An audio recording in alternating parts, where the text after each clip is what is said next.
Tourists seek out Nordic holidays to keep cool.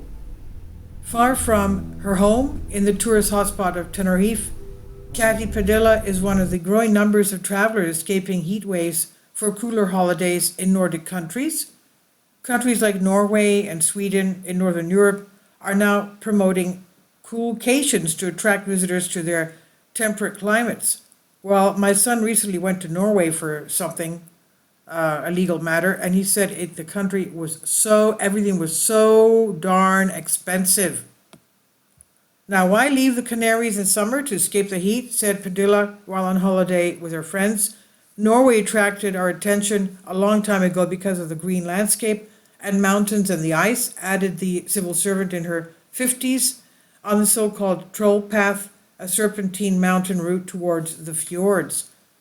In 2023, foreign overnight stays rose by 22% in Norway and 11% in Sweden, according to official statistics, mainly driven by the end of the COVID-related restrictions in 2022 and a slump in Scandinavian currencies.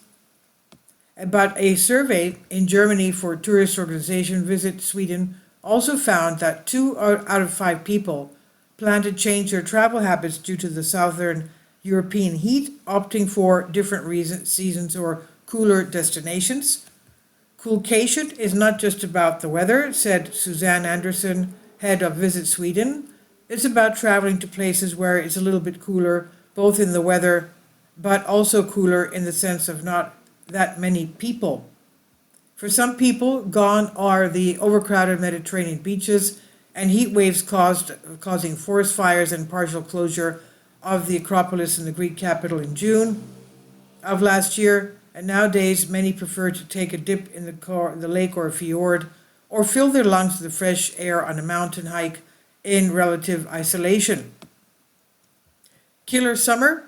When British tourist Pam disembarked from a cruise ship on the majestic Geiranger Fjord, a UNESCO World Heritage Site, she expected to find cool weather, but she found herself in sandals and a t-shirt rather than the raincoat and woolen clothes she packed.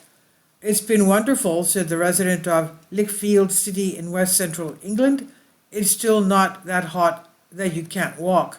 It just does not interest me now to sit in a sunbed, read a book, and get up and go and have something to eat and come back to the sunbed.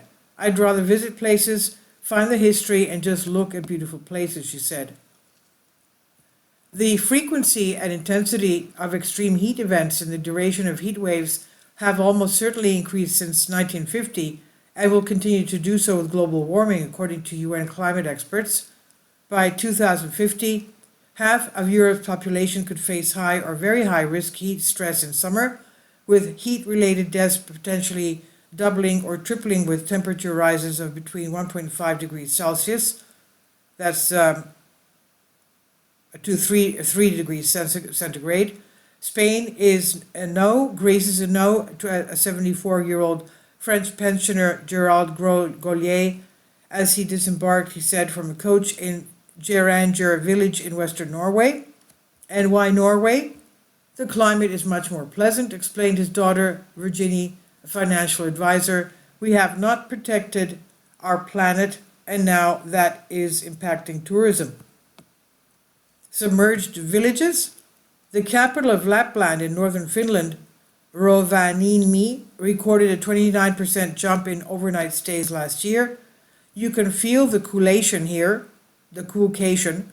The trend started years ago, but it has increased with the hot summers in southern and central Europe, said Sanna Kakanian, who promotes tourism in Rovaniemi.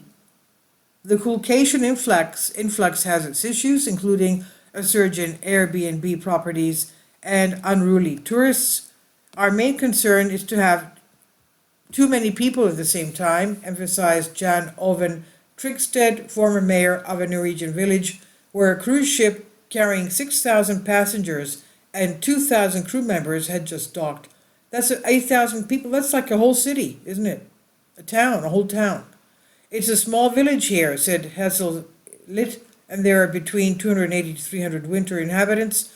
Obviously, it's a bit of a culture shock when suddenly a small town, by European standard, turns up, he added, but we adapt, he said. This is by Agency France Presse on phys.org.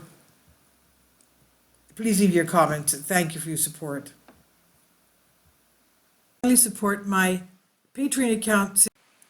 The daily posts are 5 videos daily, and they are totally different from what I have on my YouTube channel. Thank you so much for your support and that you find all my content so interesting. You'll find the Patreon account details in the description box below.